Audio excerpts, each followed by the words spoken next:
Welcome to Tiki Man and the Viking podcast.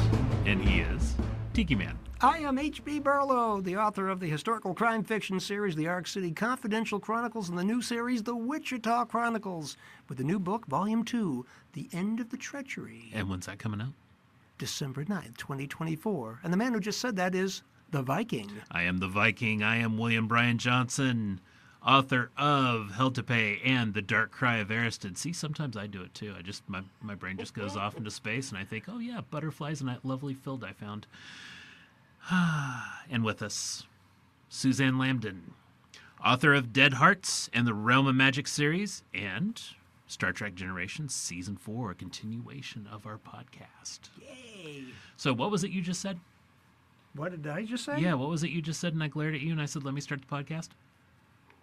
The passion that Susanne brings to this podcast in terms of writing and being a writer is something that we've tried to pass along to other people. Young writers, you mentioned earlier when we were talking before the podcast about, continuing to learn how to be a writer. And here you have been writing since you were 8 years old. I think that's fascinating. We should be developing ourselves at all times as writers, whatever that takes, whatever that means.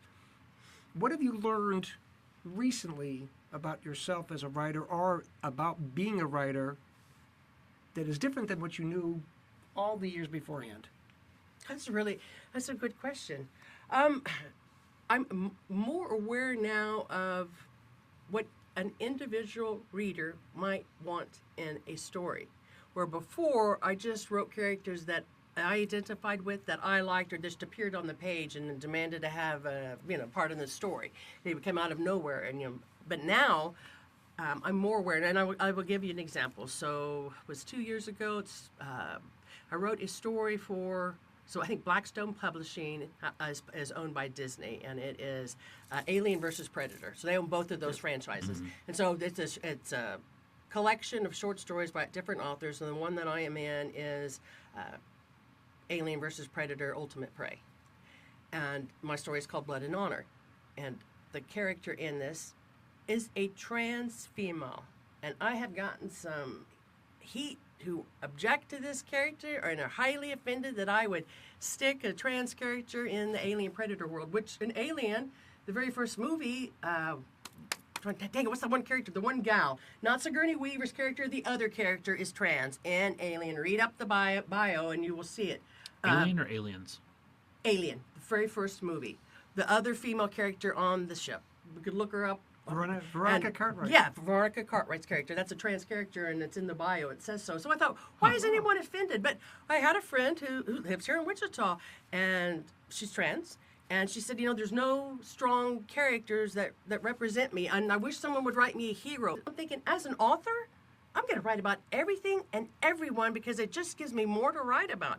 And I thought this individual, she would like me to write a character so they can share. And the story is really quite beautiful. It's just one sentence in the story itself. You would never know. If you were a speed reader, you would pass it by you and you would always think that this character is a man. Mm-hmm. You would never know. But the beauty of it, your character is up against two alien queens, one old, one new, and there is a female predator being hunted by a male predator. So it's really a story about female empowerment. And I don't want to spoil the ending, but the ending of the story itself is why it's important the character is trans and why the story is freaking beautiful. And so Disney, if you can imagine this, it's a short story. It's how many pages? Just 5 pages? Do you really need 15 editors? And Disney is sweating it. I don't know the names because I've been hired by 2 editors to write the story. And so they're not letting me see all the comments. I'm thinking, oh my God, really? And so but the comment from Disney, did you have any trans folk or gay people read the story to see if they're offended?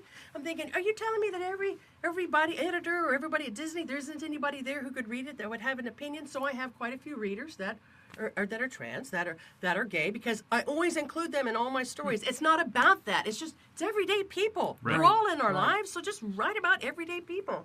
So yes, I did. And so when I was done, my friends contacted me and said, thank you so much that you, at the end of that story, I got goosebumps on my own damn story, but you confirmed that we're okay and that we're recognized because, well, your characters, I'm just going to spoil it, but your character's recognized by the female predator. There's a friendship that comes and respect, and that's all I'll tell you. But it's really cool, and so they got it. And when you could read that story 3 different ways. Like I said, if you missed the sentence, you would never know the character is trans, and it would have no meaning to you, and you would have a different feeling when you read the end of the story. But if you had caught it, and then when you get to the ending, it's just, I'm really proud of that story. But yeah, I got some really hate mail about that. It was fast. Why would you put that in here? You've ruined it, blah, blah, blah. And I said, because someone asked me to write a character for them. So what I have learned since I was 8 till now is that people identify with characters in your story, that it does matter what you're writing. The written word has power, and you can make someone who feels like crap, it makes me almost cry, feel really special by the time you get to the story. Right. So you, the author,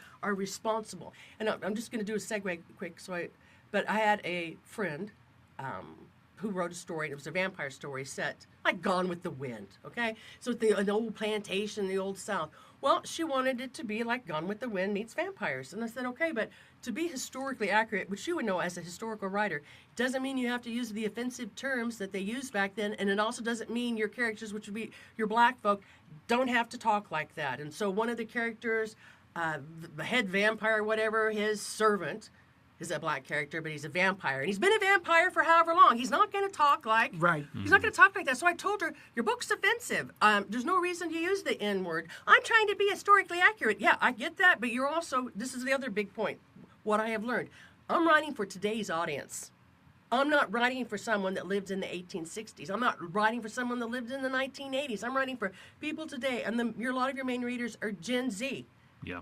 They want your damn book to be sensitive. They want you to be aware of, hey, you know what? I have feelings, and you've offended me by saying this. And I'll give you another example. So it's the God, and everyone, please forgive me for saying the word gypsy. I'm sorry. I have nothing but respect of all the Slavic tribes. I absolutely love them. So it's for another publishing house. It's another short story on Madame Curie when she's a teenager, and it's in Poland, in Warsaw. Okay. And at that time, so the schools that people went to, they're called gymnasiums in Poland. So time frame 1890.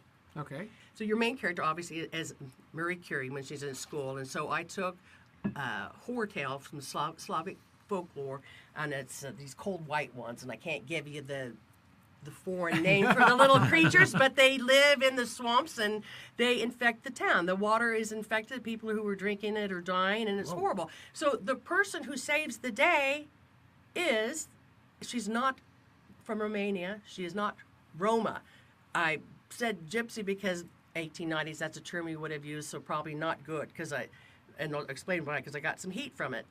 But the character in school, the young girl in school who is from the mountains, and her people know what these creatures are, and her grandmother knew how to make this concoction, which is, if you read the Slavic folklore, it is, the thing that I use is actually something that they mixed up. And so your gypsy girl saves the day, and at the end, her tribe arrives, her people arrive, and they help save Warsaw. They save everyone. So now their book reviews are coming out, and who's the big reviewer here in the U.S.? Is it Regis? Is it Rigel? What the hell? I can't even think what it's called.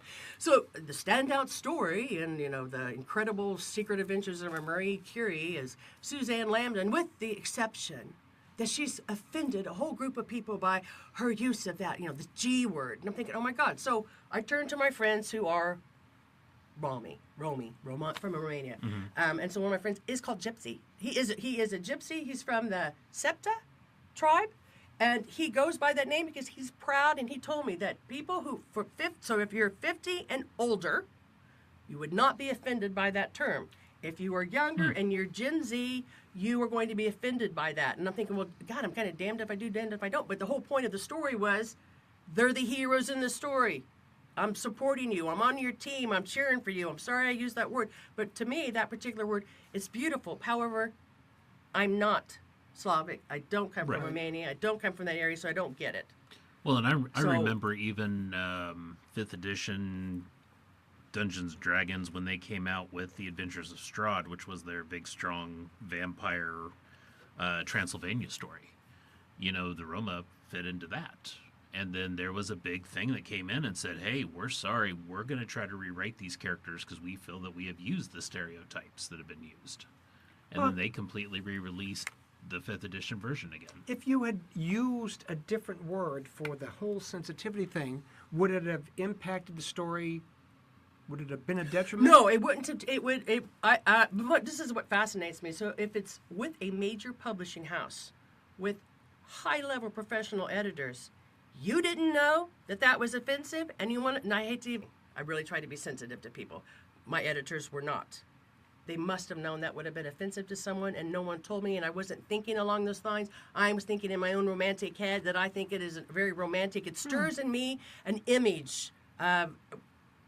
Right, okay, it makes me think of Vardos and campfires at night and girls dancing and the tambourine and then whatever we're going to eat for dinner, and it's romantic and wonderful people. I don't see that stigma, but then you're right, I'm not Slavic, so I don't know how they feel. So as a writer, you really do have to be respectful to other people, even if you freaking don't want to. And you think that someone could have said, hey, you know what, let's just change that to Roma. Yes, they didn't use that term in the 1890s, but we use it now, and it's okay, because you have to modernize your historical stories so they don't offend. And there isn't anything wrong with using people's damn pronouns. Why would you want to go out of your way to offend someone? Just write the story so they're happy, because the whole point is the author, by the time someone reads the book at the end, they feel good. Right. That's the ultimate goal. And that's one thing I ran into with saga writing is Vikings are Vikinging. And sometimes some of that wasn't real kosher. So I have to kind of go back and kind of see how I'm going to rewrite that and rewrite some of the scenes. And You're writing about Jewish Vikings? yeah, maybe. You want to Okay. be on it? I'm too short to be a Viking. I'm sorry. That's what you think. Sure. Watch 13th Warrior. It could happen. I love 13th Warrior. I just watched it yesterday again. I mean, we're the same age, okay? And there's a whole bunch of words that we used when we were growing up, kids, teenagers, young adults, that were not bad. And now a lot of our vocabulary from our youth is now verboten. Sorry, Yes. should I have said something in German? I don't know. The point being that it's tough to reconcile, our youth, and everything was okay, and now it's not, and how to deal with that. I've given it a lot of thought here lately, and sometimes it makes me really depressed, and I get upset because I don't. When I tell you guys that sometimes I forget how to write, it's just not that. No, it's just not that. It's also I don't know how to write for Gen Z to really make them happy, and so because of that, that could almost give you writer's block. So what I have to do is step back and remember, ultimately, I'm writing for me. Mm-hmm. I'm sacrificing so much to be able to have the time alone at home to write, and however long I write every day. And so it's really about me, but then I want to be read. So then to be read, I must be respectful. Right. And you just say, I don't give a damn if they don't like it, they don't have to read it. Well, that is true. But I would like to be a writer that people could pick the book up, and again, when they finish it, they're going to feel good. I had some gal that read one of my Realm of Magic, the first book, and she contacted me. I didn't know who she was. And she said that she had, and this is what's weird, she said she had deja vu. Every time, so it's a quest story where your main heroine, the female character, she's looking for the most magical sword in the realm, the most powerful sword. But all magic is outlawed and all magical things are destroyed, but magical things are attracted to her, and she can find them.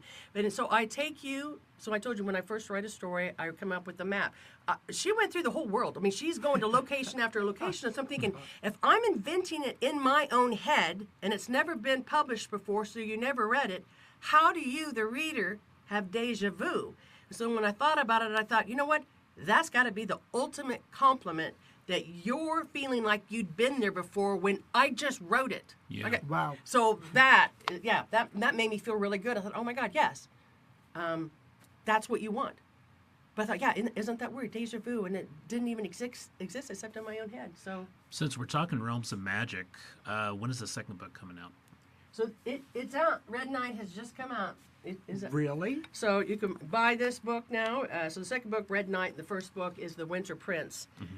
And it's just really fabulous. I mean, I love Tolkien, and Tolkien might be my favorite author, but God, to even write like that is a really big challenge. But these books are meaty. There's a lot of, like I said, I go back 1,000 years, 10,000 years, so the history in the world is just as rich as Tolkien, but I think I'm moving along a little bit quicker. Now- We got to talk. Yeah, we gotta talk the about cover, 'cause- the cover is profound, and maybe you put a link up so people Yeah. can see this. And you announced that a while back on Facebook, and tell us a little bit about the cover?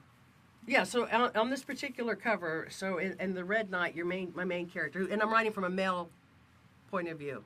and these 3 books. The first 3 books in Realm is female, and this one I went with a man. So, Okay. so again, this kind of makes me think with J.K. Rowling being angry with trans folk. Well, you know what? I'm writing from a man's point of view, so in a way.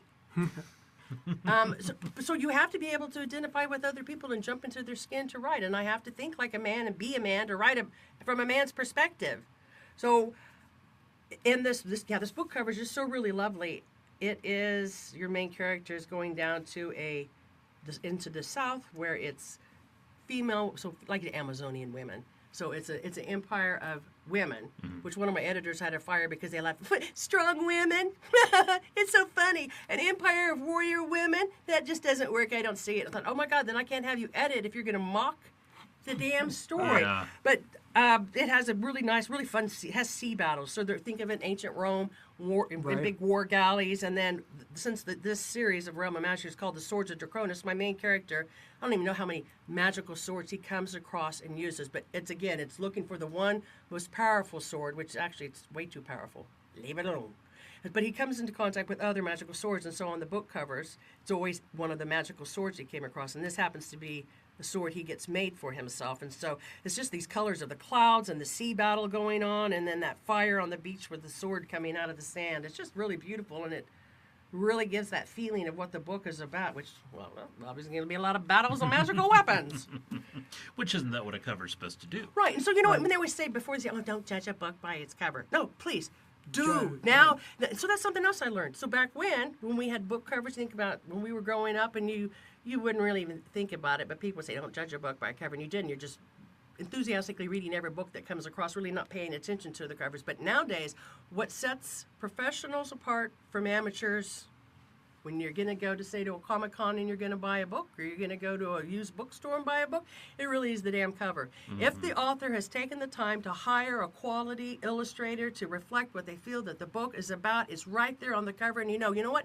That's a good book, because I like looking at the book cover. It looks like a piece of artwork. I'd have a poster hanging on the wall. I love it. If you look at the book cover and it looks like shit, well, you know what? Most likely the book's not going to be good enough, because the author didn't take the time or have the pride in their own manuscript to make sure that the outer cover reflected their heart, their soul. That's what the whole book cover is about. And And how many self-published books do you see like model characters on the cover, Oh, and my it's a goodness. bad Photoshop job, and it's just They're horrible.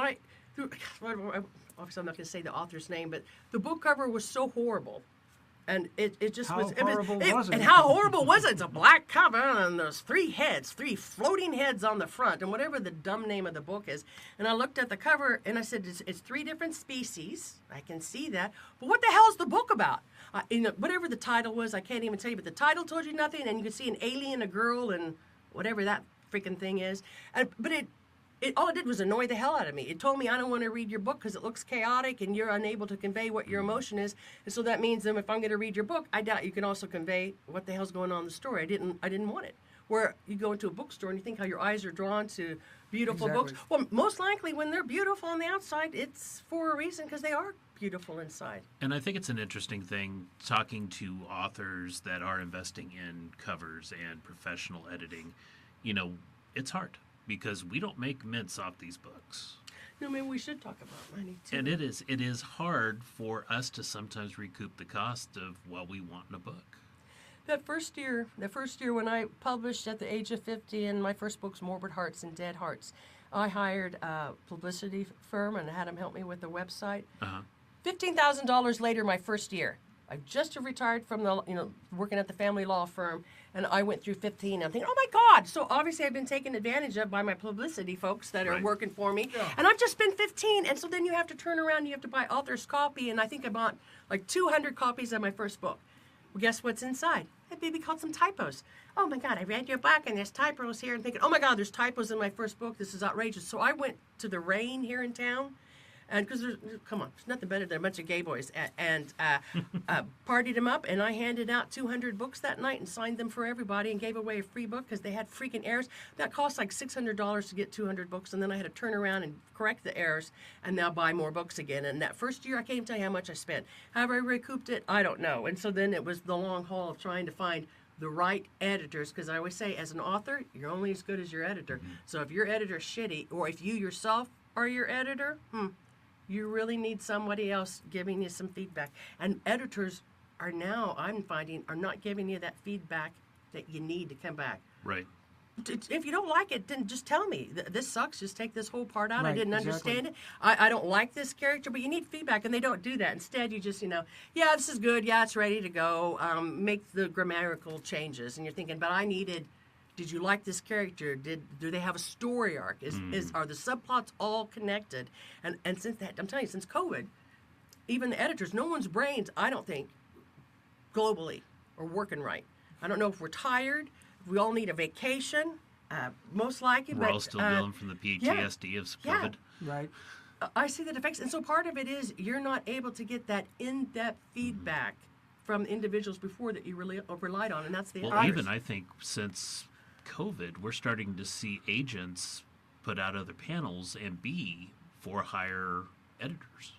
And even editors are starting to do that. Editors that used to work with the big ones dropping out and saying, hey, I'm going to set my shingle out, and if you want to hire me, it's $5,000 or $15,000. And I've been fortunate because I've worked with the same editor on 5 books, the three last books of the Arc City series, and then when I started the first book of the Wichita Chronicles with a Jewish character, our relationship was still the same, but she came across things that I put in regarding Judaism that she wasn't aware of, and she was questioning. So it was a good feedback back and forth. I said, no, this is legit. This is how this would be done, etc. So that relationship with an editor, if you find one, whether it's for hire or whether it's somebody with the agency or with the publishing house, they're worth their weight in gold, especially if you can develop a personal relationship. I've never met my editor. Everything that we've done has been via email. I got to visit her one day. She's in Nashville. It sounds like a great city to go to. But what you just said, I think too many indie writers are trying to do it all on their own. Right.